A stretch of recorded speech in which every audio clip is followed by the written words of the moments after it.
नमस्कार दोस्तों, स्वागत है आप सभी का आपके अपने YouTube चैनल ऑब्जेक्टिव सेंटर पर। दोस्तों आज हम लोग इस वीडियो में बार्क का दोस्तों 20 साइंस का महत्वपूर्ण क्वेश्चन देखेंगे, जो कि दोस्तों पिछले साल में पूछे गए प्रश्न है, उसी पर आधारित ये प्रश्न है दोस्तों। और इससे एक आइडिया लग जाएगा आपको कि आपके एग्जाम में किस तरह के क्वेश्चन पूछे जाएंगे, चाहे वो प्लांट ऑपरेटर के हों या फिर ITI बेस पर हो। ठीक, तो आइए हम लोग देख लेते हैं। तो देखिए, ये जो क्वेश्चन है ये बार्क प्रैक्टिस से दूसरा है। और देखिए दोस्तों, यहाँ पर जो मैंने सेट किया हुआ क्वेश्चन, काफ़ी अच्छे अच्छे क्वेश्चन यहाँ पर मैंने सिलेक्ट किया है और ये हिंदी और इंग्लिश दोनों भाषा में उपलब्ध है। और आप दोस्तों इसे अपने दोस्तों के साथ भी शेयर कर सकते हैं, क्योंकि दोस्तों चाहे आपके जो भी दोस्तों हिंदी समझते हैं या इंग्लिश, दोनों के लिए काफ़ी हेल्पफुल होगा। अब यहाँ पर दोस्तों जैसा कि मैं आपको दिखा दूँ, यहाँ पर देखिए पहला क्वेश्चन जो पूछा गया है, यहाँ पर देखिए क्या है। यहाँ पर देखिए बताया गया है, पहला क्वेश्चन क्या क्या रहा है यहाँ पर कि क्वेश्चन 1, एक पार्सेक निम्नलिखित में से किसके बराबर होता है। तो देखिए दोस्तों, जो एक पार्सेक बराबर होता है ये होता है आपका 3.26 प्रकाश वर्ष के बराबर होता है, यानी कि 3.26 प्रकाश वर्ष, यानी कि which of the following is equal to 1 parsec. तो 1 पार्सेक इज इक्वल टू होता है 3.26 लाइट ईयर। ठीक, तो 1 पार्सेक इक्वल टू होता है 3.26 लाइट ईयर। ठीक, लाइट ईयर। अब देखिए दोस्तों, यहाँ पर दूसरा क्वेश्चन यहाँ पर क्या कह रहा है, कह रहा है कि अगर किसी वस्तु पर 3 न्यूटन और 4 न्यूटन का बल आरोपित हो रहा हो तो निम्न में से कौन सा परिणामी का परिमाण नहीं हो सकता है। तो देखिए यहाँ पर क्वेश्चन क्या है कि if a force of 3 newton and 4 newton is being applied on a object, then which of the following can not be the magnitude of the resultant. यानी कि दोस्तों यहाँ पर कहा गया है कि अगर किसी वस्तु पर 3 न्यूटन और 4 न्यूटन का बल आरोपित किया जाता है तो कौन सा परिणाम 2 न्यूटन, 5 न्यूटन, 6 न्यूटन और 8 न्यूटन में नहीं हो सकता है। तो देखिए दोस्तों, ये बल है ना, तो इसको हम लोग सॉल्व कैसे करेंगे। यहाँ पर देखिए, ये जो 3 न्यूटन है इसको हम लोग क्या मानेंगे, ये बल है, इसको F1 मानेंगे। ठीक, ये क्या है हमारा F2 है। ठीक, रिजल्टेंट है दोस्तों, देखिए एक हम लोग इसका निकालेंगे एफ मैक्सिमम कितना हो सकता है। एफ मैक्सिमम दोस्तों उतना ही हो सकता है कि ये F1 प्लस F2 के बराबर ये मैक्सिमम हो सकता है। तो F1 और F2 अगर करेंगे तो यहाँ पर 3 + 4 ये कितना आ जाएगा, आपका 7 आ जाएगा। ठीक, और देखिए अगर एफ हम लोग मिनिमम की बात करें, मिनिमम कितना हो सकता है, तो यहाँ पर दोस्तों मिनिमम कितना हो जाएगा कि बड़े में से छोटा घटा दें। ठीक, तो बड़े में से छोटा घटा दें, यानी कि F1 डिफरेंस F2, यानी कि F1 और F2 में जो छोटा रहेगा वो आगे आएगा और जो बड़ा होगा वो आगे आएगा और जो छोटा होगा वो पीछे चला जाएगा। तो F1 का मान यहाँ पर देखिए बाई चांस 3 न्यूटन है और यहाँ पर 4 न्यूटन है, यहाँ पर जो फार्मूला जो आपका बन जाएगा तो ये बन जाएगा F2 माइनस F1 का, या F2 माइनस F1 कर लीजिएगा तब भी कोई दिक्कत नहीं है। ठीक, और देखिए तो यहाँ पर मिनिमम आपका कितना आ जाएगा, 4 - 3, 4 - 3 यानी कि 1 न्यूटन यहाँ पर आएगा। ठीक, तो मैक्सिमम आपका 7 न्यूटन हो सकता है, मिनिमम 1 न्यूटन।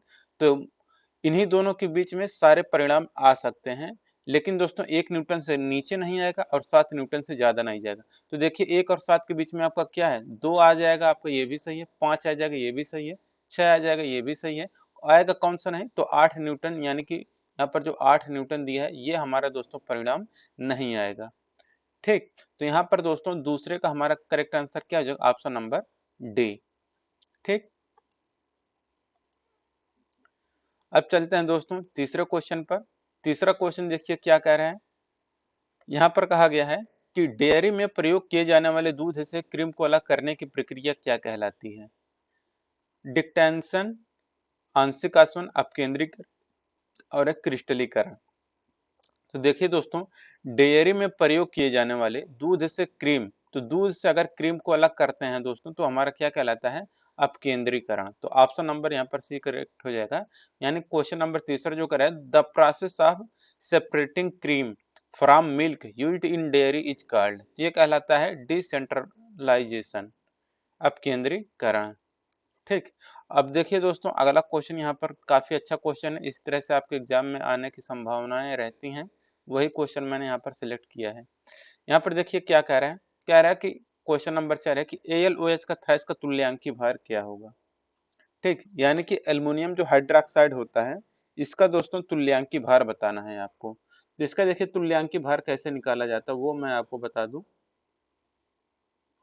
तो देखिए सबसे पहले हम लोग निकाल लेते हैं कि जो which of the following which sorry what will be the equivalent weight of AlOH का थ्राइस, यानी कि एल्युमिनियम हाइड्रोक्साइड। तो एल्युमिनियम हाइड्रोक्साइड का जो इक्विवेलेंट वेट यानी कि तुल्यांकी भर होता है वो कितना होता है। तो देखिए इसको सॉल्व करने का तरीका क्या होता है कि जो पहले हमारा दिया रहेगा उसका अणुभार हम लोग निकाल लेते हैं।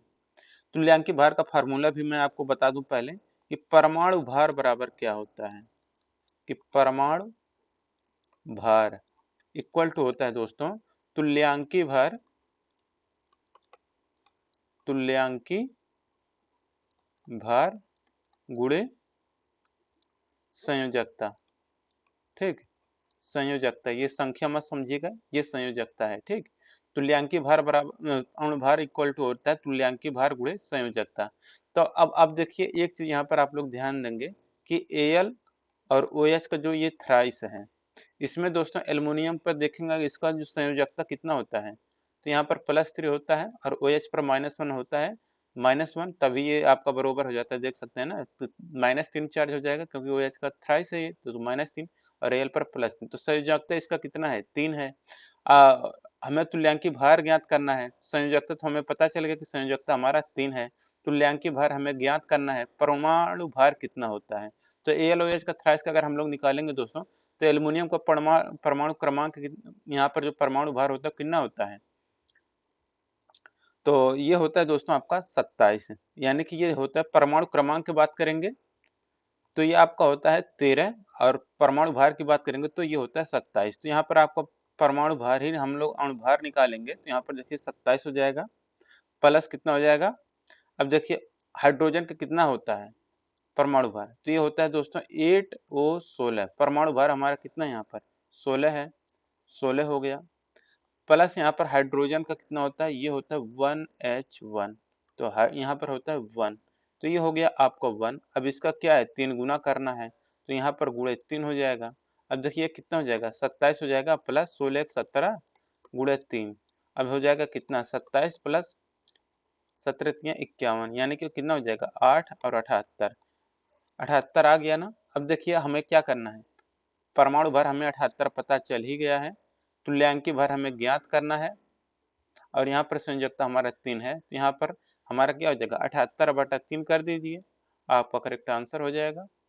सॉरी ये 78 है, 78/3, तो इसको काटिए तो 3 दूना 6 और 3 छक 18। ठीक, तो ये आपका करेक्ट आंसर क्या हो जाएगा 26। 26 किस में है, ऑप्शन नंबर देखिए यहाँ पर आपको मिल जाएगा, ऑप्शन नंबर ए में है। तो यहाँ पर ये हो जाएगा आपका फोर्थ का ए ऑप्शन करेक्ट हो जाएगा 26। ठीक, अब देखिए पांचवा क्वेश्चन यहाँ पर देखिए किस तरह का क्वेश्चन है, कह रहा है कि एक मिश्रण में लवण और अम्ल का जो अनुपात है वह 5:7 है, यानी कि जो लवण है दोस्तों वह 5 है, अम्ल कितना है वह 7 है। कह रहा है कि मिश्रण का भार 360 ग्राम है, तो अम्ल कितना है, अम्ल की बात करें तो इसको देखिए हम लोग लवण जो है इसको x मान लेते हैं 5x और अम्ल जो है इसको हम लोग मान लेते हैं 7x। ठीक, और ये टोटल कितना है कि ये है कितना आपको 360 ग्राम, यानी कि 5x और 7x दोनों अगर अम्ल और लवण दोनों आपस में मिलेंगे तो ये कितना हो जाएगा आपका 360 ग्राम। ठीक, ये 7 5 कितना हो जाएगा 12x हो जाएगा, 12x इक्वल टू कितना हो जाएगा 360, x का रेस 12 3 36, यानी कि x का मान कितना आ गया 30 आ गया। ठीक, अब यहाँ पर अम्ल की बात किया था तो लवण है कितना 5x, अम्ल कितना है 7x, तो यह 7 हो जाएगा, x का मान हमारा 30 है ही, तो 7 21 यानी कि 210 ग्राम, यहाँ पर हमारा करेक्ट आंसर हो जाएगा ऑप्शन नंबर डी। तो पांचवा क्वेश्चन यही था कि in a mixture the ratio of salt and acid is 5:7 if the weight of the mixture is 360 gram, what is the weight of the acid present in it. तो यहाँ पर एक मिश्रण में लवण और अम्ल का अनुपात 5:7 था, ठीक, मिश्रण का जो भार था वो 360 ग्राम था, जो मौजूद अम्ल होगा वो कितना आएगा आपका 310 ग्राम अम्ल रहेगा। अगर यहीं पर बात करते हैं लवण कितना आएगा, तो यहीं हम लोग क्या करते हैं, लवण है हमारा 5, इसी में 30 का गुणा हो जाता तो कितना हो जाता हमारा 150। तो देखिए 150 ये हमारा लवण है और 210 हमारा क्या है, अम्ल है। ठीक, दोनों का योग कर लीजिए, देखिए आपका 360 के ही बराबर आएगा। ठीक, तो ये हो गया दोस्तों आपका करेक्ट आंसर क्या हो जाएगा, पांचवें का डी आंसर 210 ग्राम। ठीक, ये हो गया दोस्तों कंप्लीट। अब चलते हैं अगले क्वेश्चन पर। देखिए छठा क्वेश्चन कह रहा है, छठा क्वेश्चन क्या कह रहा है, कह रहा है निम्नलिखित में से कौन एक असंतृप्त हाइड्रोकार्बन है। सबसे पहले हम लोग जान लेते हैं संतृप्त। संतृप्त मतलब होता है अलग अलग। ठीक, यानी कि जिसके पास सिंगल बॉन्ड हो वो हमारा क्या संतृप्त है, और जिसमें यानी कि खुला बंध हो, ठीक, यानी कि वो कोई भी किसी तरह का श्रृंखला ना बनाता हो, तो वो क्या हमारा संतृप्त हाइड्रोकार्बन कहलाता है। ठीक, और जो जिसमें दोस्तों श्रृंखला का निर्माण हो जाए वो हमारा असंतृप्त हाइड्रोकार्बन कहलाता है। जैसे कि दोस्तों यहाँ पर देखिए एथेन की बात कर रहे हैं, तो एथेन का फार्मूला क्या होता है, देखिए 2 कार्बन होता है, इसमें हाइड्रोजन देखिए इस तरह से रहता है। ठीक, तो ये है दोस्तों आपका हाइड्रो सिंगल सिंगल सब बॉन्ड है, यानी कि क्या है, ये हमारा संतृप्त है, संतृप्त हाइड्रोकार्बन है। तो एथेन क्या हमारा संतृप्त हाइड्रोकार्बन है। ब्यूटेन की बात करें दोस्तों, तो ब्यूटेन के यहाँ पर देखिए मेथेन, एथेन, प्रोपेन और ये हो गया हमारा ब्यूटेन। तो ब्यूटेन यहाँ पर देखिए CH3 कर देते हैं, यहाँ पर CH3 ये भी हो जाएगा, और ये हो जाएगा, ये हो जाएगा CH2 और ये हो जाएगा CH2। ये हो गया दोस्तों हमारा, ये भी हमारा क्या है, ये हमारा ब्यूटेन, मेथेन, एथेन, प्रोपेन और ब्यूटेन, ये है हमारा ब्यूटेन। ब्यूटेन ये भी हमारा क्या है, संतृप्त है। ठीक, अब देखिए बेन अब मेथेन देख लेते हैं हम लोग, बेंजीन के बारे में अभी बाद में मैं आपको बताऊंगा। तो ये होता है दोस्तों आपका CH4। ठीक, CH4 ये भी अगर आप इसका स्ट्रक्चर बनाएंगे तो ये आपका कुछ इस तरह से बनता है, यहाँ पर एक हाइड्रोजन हो जाएगा, यहाँ हाइड्रोजन, यहाँ हाइड्रोजन, तो ये सब दोस्तों क्या है, ये सब संतृप्त हाइड्रोकार्बन है। तो मेथेन भी क्या है हमारा संतृप्त है। लेकिन यहाँ पर बेंजीन की अगर मैं दोस्तों आपको बात बता दूं, तो देखिए यहाँ पर बेंजीन का स्ट्रक्चर कैसा होता है। बेंजीन तो एक तो दोस्तों आपको पता होगा कि इसका जो सिंबल रहता है, आप ऐसे कर दें और एक के अंतराल पर एक कर दें, यही आपके बेंजीन। तो ये हमारा क्या है बेंजीन, ये है दोस्तों असंतृप्त है, यानी कि ये चिपका हुआ है, अलग अलग नहीं है। ठीक, असंतृप्त है। तो ये आप लोग दोस्तों यहाँ पर कार्बन बैठा दें, बात वही होता है। ठीक, तो ये हम पर असंतृप्त हाइड्रोकार्बन की बात किया था, तो वो क्या है बेंजीन। यानी कि छठा क्वेश्चन क्या था कि which is an unsaturated hydrocarbon, तो जो अनसेचुरेटेड हाइड्रोकार्बन था दोस्तों वो है बेंजीन। ठीक, अब देखिए अगला क्वेश्चन सातवां कह रहा है कि दुग्ध प्रोटीन को पचाने वाला एंजाइम कौन सा है। तो देखिए दोस्तों ऑप्शन है पेप्सिन, ट्रिप्सिन, रेनिन, इरोप्सिन। तो देखिए दूध प्रोटीन, जो दुग्ध प्रोटीन होता है उसको पचाने का जो मेन काम होता है दोस्तों, वो किसका रहता है, यानी कि the enzyme which digest milk protein is, यानी कि जो दुग्ध प्रोटीन को पचाता है वह एंजाइम कौन सा है। तो ये एंजाइम रहता है दोस्तों, ये आपका रहता है रेनिन। तो यहाँ पर सातवें का सी आंसर करेक्ट हो जाएगा, रेनिन। ठीक, अब चलते हैं अगले क्वेश्चन पर। देखिए यहाँ पर आठवां क्वेश्चन क्या कह रहा है, आठवां क्वेश्चन कह रहा है निम्नलिखित में से कौन सा विटामिन रक्त के थक्का बनाने में महत्वपूर्ण भूमिका निभाते हैं। तो देखिए दोस्तों रक्त का थक्का बनाने में महत्वपूर्ण भूमिका निभाता है विटामिन B12, यानी कि which of the following vitamin play an important role in the blood clotting, यानी कि जो ब्लड क्लॉटिंग होता है उसमें जो महत्वपूर्ण भूमिका या इंपॉर्टेंट रोल निभाता है दोस्तों, वह विटामिन B12 निभाता है। ठीक, और इसी से रिलेटेड आपको विटामिन के भी देखने को मिल जाएगा दोस्तों। ठीक, अब देखिए यहाँ पर अगला क्वेश्चन है, नौवां क्वेश्चन क्या कह रहा है कि SnCl2 और 2HgCl इक्वल टू है Hg2Cl2 और SnCl2, उपरोक्त अपक्रिया में क्या हो रहा है, ये आपको बताना है। तो देखिए दोस्तों यहाँ पर मैं आपको बता दूं, इसका एक रिएक्शन आप लोग ध्यान दीजिएगा कि इसमें किसका ऑक्सीकरण हो रहा है, किसका अपचयन हो रहा है, यही यहाँ पर पूछा गया है। ठीक, तो यहाँ पर देखिए इसको मैं लिख देता हूँ यहाँ पर कि SnCl2 प्लस क्या है 2HgCl2, और इसका जो एरो हो जाएगा ये Hg2Cl2 और प्लस SnCl4। ठीक। अब देखिए दोस्तों, अगर यहाँ पर देखेंगे, यहाँ पर क्लोरीन पे आपको पता होगा कि एक ऋणावेश होता है, ठीक। ऋणावेश यानी कि -1 हो जाएगा, तो एसएन का संयोजकता कितनी हो जाएगी, +2 हो जाएगी।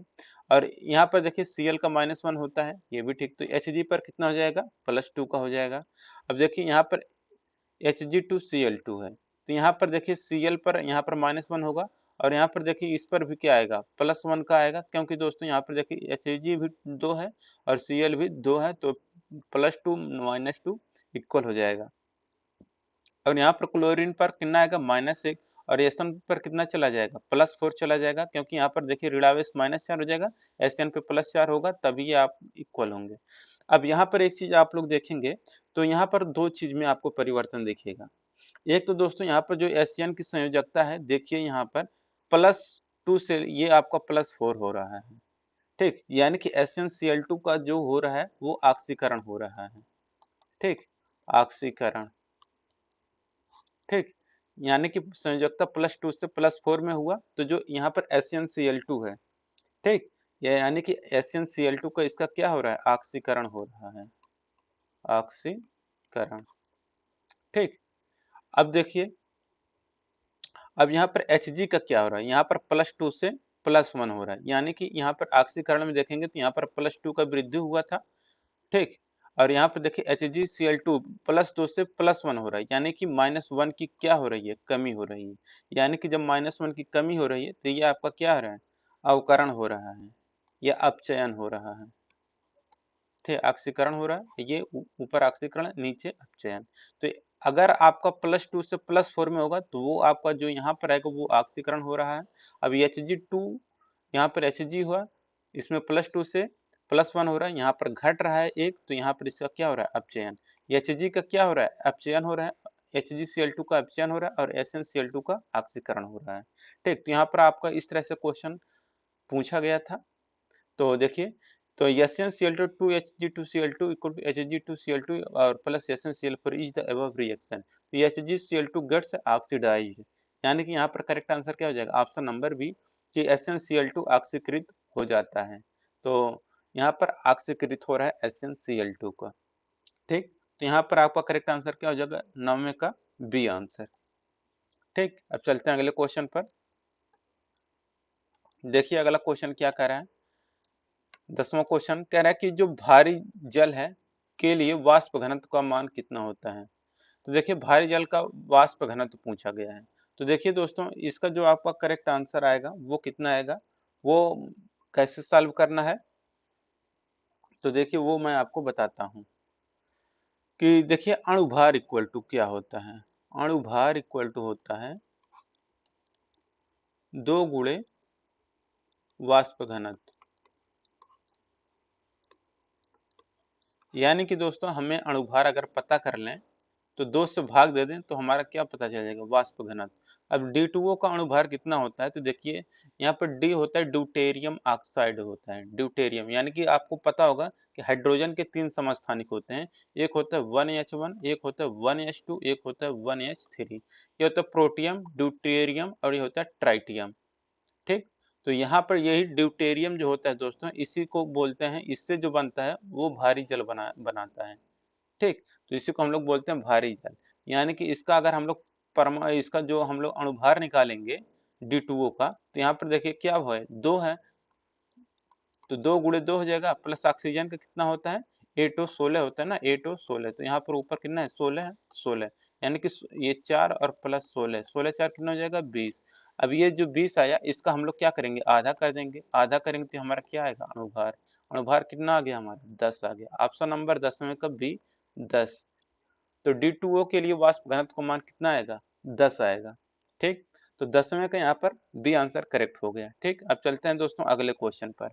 11 नंबर का क्वेश्चन देखिए यहाँ पर क्या कह रहा है, कह रहा है कि एक रेडियो एक्टिव पदार्थ की अर्धायु 4 महीने है, इस पदार्थ के 3/4 भाग का क्षय होने में कितना समय लगेगा, ठीक। यानी कि the half life of a radioactive substance is 4 month, how long will it take for 3/4 of this substance to decay. यानी कि कह रहे एक एक्टिव पदार्थ है जिसकी अर्धायु 4 महीने है। यानी कि अर्धायु मतलब वो कोई भी मटेरियल रहे 4 महीने के बाद आधा हो जाता है। तो अगर दोस्तों कोई भी मटेरियल है, जैसे कि अगर यक्स है, अगर मैं सिंपल भाषा में समझाऊं, ठीक, तो ये 4 महीने के बाद क्या होगा, देखिए 4 महीने के बाद क्या हो जाएगा, आधा हो जाएगा। 4 है, ये कितना हो जाएगा, आधा हो जाएगा। फिर 4 महीने बाद क्या कह रहा है, तो ये क्या हो जाएगा हमारा x/2 हो गया ना। फिर 4 महीना लगेगा, तो देखिए x/2 का फिर आधा हो जाएगा, यानी कि कितना हो जाएगा, x/4 हो जाएगा ये, ठीक। तो इस तरह,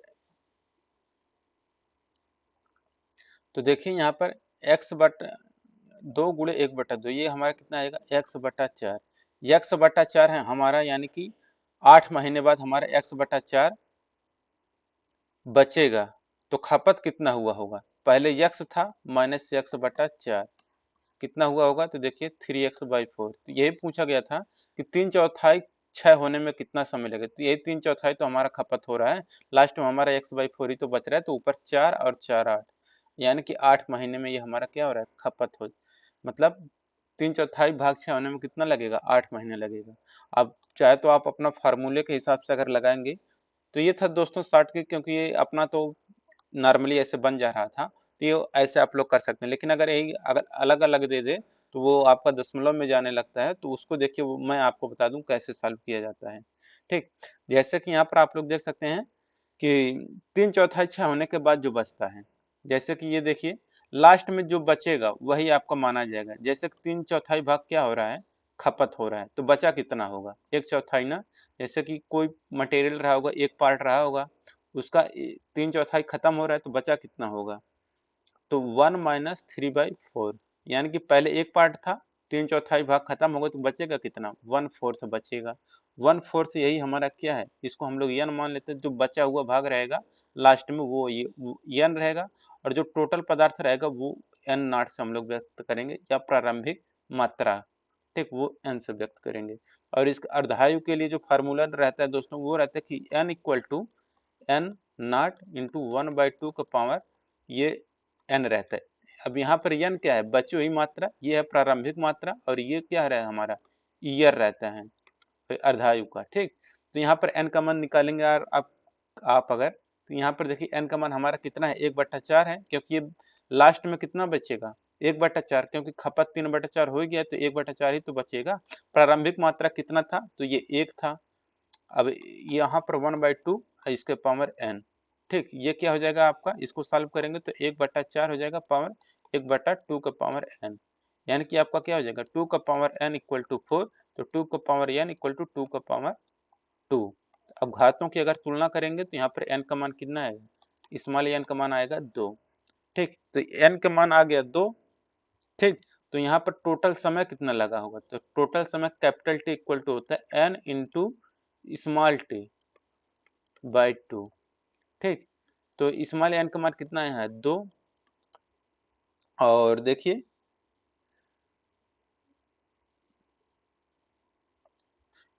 ये देखिए n/2 नहीं रहते, ये n इंटू टी, यानी कि समय कितना लगा, टोटल समय कितना लगेगा इसको आधा होने, तो n इंटू टी, ठीक। कितना गुना है, देखिए यहाँ पर टी का मान हमारा कितना आएगा, n का मान यहाँ पर 2 हमने निकाल ही लिया है, टी का मान हमारा कितना दिया था, 4 महीने ना, ये स्मॉल टी का मान रहता है, तो यहाँ पर दिया है 4, तो ये कितना हो जाएगा, 2 चौक 8, यहाँ पर 8 महीना हमारा आ जाएगा, ठीक। ये टी इक्वल टू होता है स्मॉल n और small T, capital T equal to, ठीक। तो यहाँ पर हमारा 8 महीना आ जाएगा, यही इसका सही तरीका होता है सॉल्व करने का। बाकी वो मैंने जो आपको बताया था वो सब अगर आप अपना सॉल्व करेंगे और दिमाग में अगर आपके फिट रहेगा तो आपको समझ में आ जाएगा, ठीक। तो 8 माह ये हो गया। तो the half life of a radioactive substance is 4 month, how long will it take for 3/4 of the substance to decay, तो ये होगा आपका 8 मंथ यहाँ पर आपका, ठीक। तो 8 मंथ यहाँ पर लगा लीजिएगा, ठीक। अब देखिए यहाँ पर 12 नंबर का क्वेश्चन क्या कह रहा है। 12 नंबर का क्वेश्चन यहाँ पर है कि 100 डिग्री सेल्सियस तापमान के 40 ग्राम जल को 150 ग्राम ठंडे पानी में मिलाने पर मिश्रण का ताप 50 डिग्री सेल्सियस हो जाता है। ठंडे पानी का प्रारंभिक तापमान क्या होगा। तो देखिए एक यहाँ से निकालिए, यहाँ पर देखिए गर्म जल के बारे में अगर हम लोग बात करें दोस्तों, तो ली गई गर्म जल द्वारा दी गई ऊष्मा ठंडे पानी द्वारा ली गई ऊष्मा के बराबर होगी। ये कैलोरीमीटर का सिद्धांत होता है। ठीक, यानी कि गर्म पानी द्वारा दी गई ऊष्मा, ठीक, दी गई ऊष्मा इक्वल टू ठंडे पानी द्वारा ली गई ऊष्मा। ठीक, ठंडे पानी द्वारा ऊष्मा देखिए यहाँ पर क्या होता है कि ms डेल्टा टी, यहाँ पर देखिए पहले हम लोग गर्म जल के लिए ms डेल्टा, यहाँ पर ms डेल्टा टी जो निकालेंगे ये भी आपका कितना आएगा, ms डेल्टा टी के ही बराबर आएगा, लेकिन ये आपका कितना गर्म जल के लिए आएगा, यहाँ पर आपका क्या आएगा, ठंडा जल के लिए। ठीक, तो m का मान यहाँ पर देखिए गर्म का कितना है, गर्म 100 डिग्री सेल्सियस तापमान के 40 ग्राम जल, m का मान 40 ग्राम आ गया। s का मान दोस्तों जल के लिए 1 होता है। t का मान देखिए डेल्टा टी मतलब कितना हो रहा है आपका 100 से 50 हो रहा है, तो यानी कि 100 माइनस 50। ठीक, अब देखिए इसके लिए m का मान कितना है, ठंडे पानी के लिए m का मान है 150 ग्राम, s का मान 1 होगा जल के लिए है क्योंकि, और यहाँ पर देखिए मिश्रण मिलाने के बाद 50 डिग्री सेल्सियस हो जाता है, तो ये 50 तो आपका आएगा ही, और जो इसके पहले ठंडा पानी रहा होगा उसका वो 50 डिग्री सेल्सियस से कम ही रहा होगा, तो यहाँ पर माइनस टी आ जाएगा। अब इसको सॉल्व करेंगे तो यहाँ पर देखिए आपको कितना आएगा, 40 गुणे 50, ठीक, इक्वल टू कितना आएगा, ये 150 इंटू 50 माइनस टी। ठीक, यहाँ से देखिए जीरो से ये जीरो कट जाएगा, 5 से काटेंगे तो 5 तिया 15, यानी कि कितना आ जाएगा 40 इक्वल टू, और ये हो जाएगा 150 माइनस टी। ठीक, अब इसको करेंगे तो टी इक्वल टू हमारा कितना आ जाएगा 100, यहाँ पर ये माइनस 3t आएगा, 110/3 टी का मान आएगा इतना। तो इसको काटेंगे हम लोग, कितना आएगा, 3 3 का 9 हो जाएगा 20, तो 3 छक 18, 36.66, यानी कि 36.66 हमारा करेक्ट आंसर आ जाएगा। 12 का डी आंसर यहाँ पर करेक्ट आंसर हो जाएगा। ठीक, तो यही क्वेश्चन है सॉल्व करने का तरीका, तो इसे आप लोग नोट कर लीजिए। चलिए हम लोग इसे अब मिटा देते हैं। तो यहाँ पर हो जाएगा कि 140 gram of water at 100 degree Celsius mixed with 150 gram of cold water, the temperature of the mixture becomes 50 degree Celsius. What was the initial temperature of the cold water, क्या आएगा 36.33 डिग्री सेल्सियस। ठीक, अब अगले question पर चलते हैं। तो देखिए अगला क्वेश्चन क्या कह रहा है, कह रहा है कि 1 किग्रा जल का तापमान 30 डिग्री सेल्सियस से बढ़ाकर 80 डिग्री सेल्सियस करने के लिए आवश्यक ऊष्मा कितनी होगी। तो देखिए ऊष्मा की बात की है तो Q इक्वल टू होता है दोस्तों ms डेल्टा टी, यही फार्मूला होता है, यानी कि what will be the heat required to raise the temperature of 1 kg of water from 30 degree Celsius to 80 degree Celsius. तो 30 डिग्री सेल्सियस को 80 डिग्री सेल्सियस में बदलने के लिए जो आवश्यक ऊष्मा पड़ेगी वो पड़ेगा कितना, ms डेल्टा टी। m का मान कितना है दोस्तों, 1 kg है, तो 1 kg हो गया। s का मान दोस्तों 1 होता है। डेल्टा टी का मान कितना है, तो डेल्टा टी का मान हो जाएगा 80 माइनस 30, यानी कि 50, यानी कि 1 गुणे 50, यहाँ पर आपका क्या आ जाएगा 50 किलो कैलोरी। ठीक, तो 13 का यहाँ पर दोस्तों आपका करेक्ट आंसर क्या आ जाएगा, बी। ठीक, यहाँ पर आ जाएगा बी आंसर करेक्ट। अब देखिए अगला क्वेश्चन क्या है कि टिंडल प्रभाव प्रकाश से किससे संबंधित है। तो देखिए दोस्तों जो, यानी कि the Tyndall effect is related to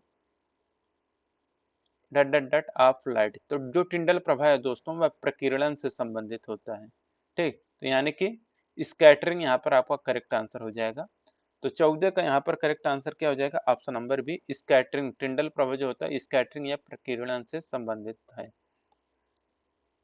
अब चलते हैं अगले क्वेश्चन पर। तो देखिए अगला क्वेश्चन क्या कह रहा है, अगला क्वेश्चन कह रहा है कि सामान्य अस्थायी ऊतक नहीं है, दृढ़ ऊतक यानी कि स्क्लेरेंकाइमा, मृदु ऊतक पेरेंकाइमा, स्थूल कोण ऊतक कोलेंकाइमा, जाइलम, यानी कि which is not normal permanent tissue.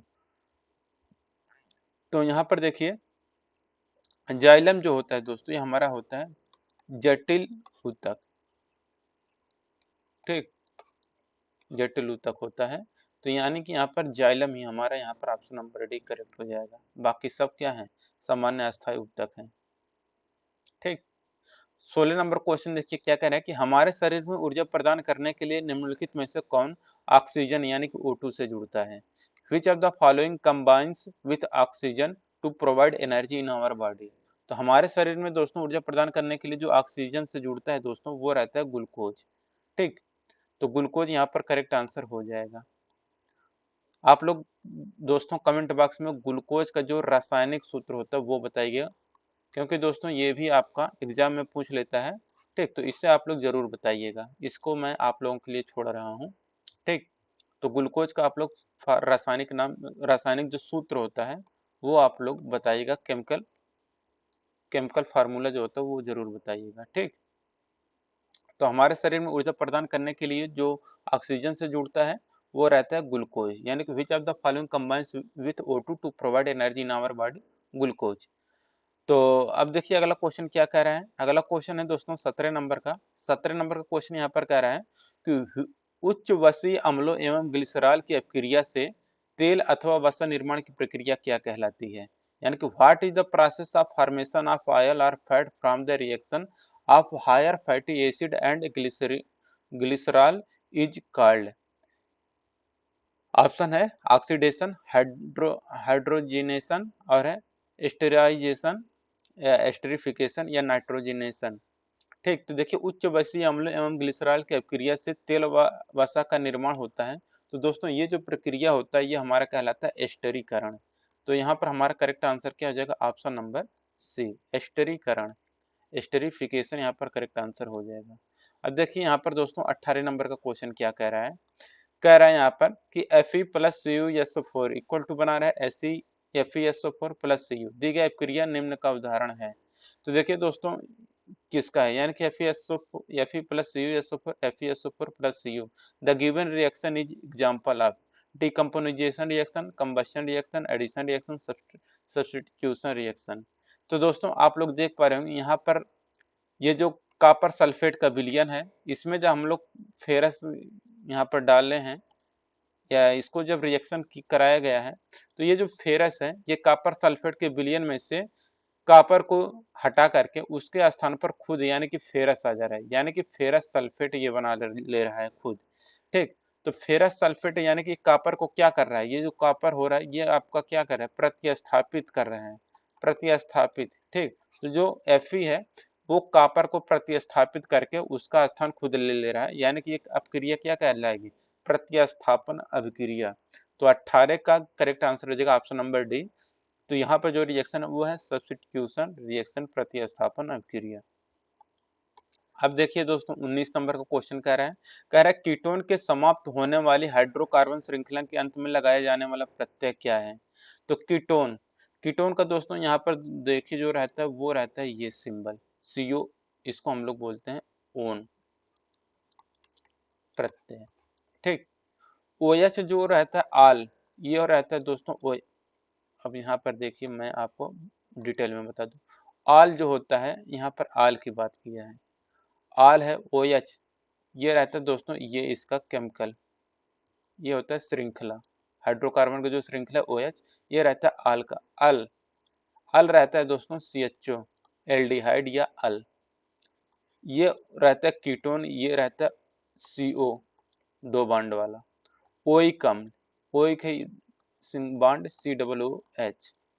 ठीक, तो ये रहता है दोस्तों आपका ओइक का है, ये है आपका कीटोन का, ये है एल्डिहाइड CHO, ये है ये अल का है एल्डिहाइड। अब देखिए ये हो गया दोस्तों कि हाइड्रोकार्बन श्रृंखला के अंत में लगाया जाने वाला कीटोन, कीटोन क्या है यहाँ पर CO, यही है हमारा कीटोन। ठीक, तो यहाँ पर आपको करेक्ट आंसर क्या हो जाएगा, ओन वाला CO ओन। ठीक, 20 नंबर क्वेश्चन है कौन सी गैस विकसित होगी जब जिंक के हाइड्रोक्लोरिक एसिड के साथ अपक्रिया करता है। ठीक, यहाँ पर ये क्वेश्चन है, तो देखिए क्या होगा, which gas is evolved when zinc reacts with hydrochloric acid. तो देखिए कह रहा है कौन सा गैस विकसित होगा जब जिंक हाइड्रोक्लोरिक एसिड के साथ अपक्रिया करता है। देखिए ये जिंक है, हाइड्रोक्लोरिक अम्ल के साथ अपक्रिया करता है, तो HCl ये क्या बनाएगा, ZnCl2 बनाएगा, प्लस क्या यहाँ पर निकलेगा, हाइड्रोजन बाहर निकल जाएगा। तो यहाँ पर देखिए बना क्या रहा है, ये हाइड्रोजन ही तो बना रहा है, तो हाइड्रोजन यानी कि 20 का यहाँ पर करेक्ट आंसर हो जाएगा। ठीक, तो दोस्तों इस तरह से आपको क्वेश्चन पूछे जाएंगे आपके वर्क के एग्जाम में, प्लांट ऑपरेटर में या फिर ITI बेस पर देने जा रहे हैं। तो इस तरह के अब आपको क्वेश्चन देखने को मिलेगा। वीडियो अगर अच्छा लगा दोस्तों, वीडियो को लाइक करिए, अपने दोस्तों के साथ शेयर करिए। अगर आप इसका PDF डाउनलोड करना चाहते हैं दोस्तों, तो देखिए ये जो PDF है, आप दोस्तों ऑब्जेक्टिव सेंटर, ये देखिए जो ऑफिशियल वेबसाइट है objectivecenter.in ऑफिशियल वेबसाइट, आप इस पे आएंगे तो स्टडी यहाँ पर देखिए आपको सेक्शन मिलेगा, आप चाहें तो यहाँ पर क्लिक कर लें, या फिर दोस्तों आप लोग नीचे जाएंगे तो एक सेक्शन यहाँ पर देखेंगे, आपको दिखेगा किसका, स्टडी मटेरियल का। इस स्टडी मटेरियल वाले सेक्शन में दोस्तों आप लोग जाएंगे तो यहाँ पर देखिए बार का प्रैक्टिस सेट 2 प्रैक्टिस सेट 1 यहाँ पर आपको मिल जाएगा। जैसे ही इस पर क्लिक करेंगे दोस्तों, तो देखिए जो आपका पेज है ये ओपन हो जाएगा। ठीक, ये जो आपका पेज है वो ओपन हो जाएगा। यहाँ पर देखिए, यहाँ से जाके अपना PDF डाउनलोड कर सकते हैं। सलूशन भी यहाँ पर देख सकते हैं, यहाँ पर देखिए सलूशन दिया गया है, PDF है। टेलीग्राम, वर्क का टेलीग्राम ग्रुप यहाँ से ज्वाइन हो सकते हैं। अदर प्रैक्टिस सेट ज्वाइन कर सकते हैं। वर्क का जो भी क्लास का प्लेलिस्ट आपको मिल जाएगा, यूट्यूब पर सब्सक्राइब कर सकते हैं। तो जाके आप लोग जरूर ज्वाइन कर लें। वीडियो अच्छा लगा तो वीडियो को लाइक करिए, अपने दोस्तों के साथ शेयर करिए। और भी प्रैक्टिस सेट मैं आप लोगों के लिए लेकर आने वाला हूँ ऐसे ही। तो मिलेंगे नेक्स्ट वीडियो में। Thank you.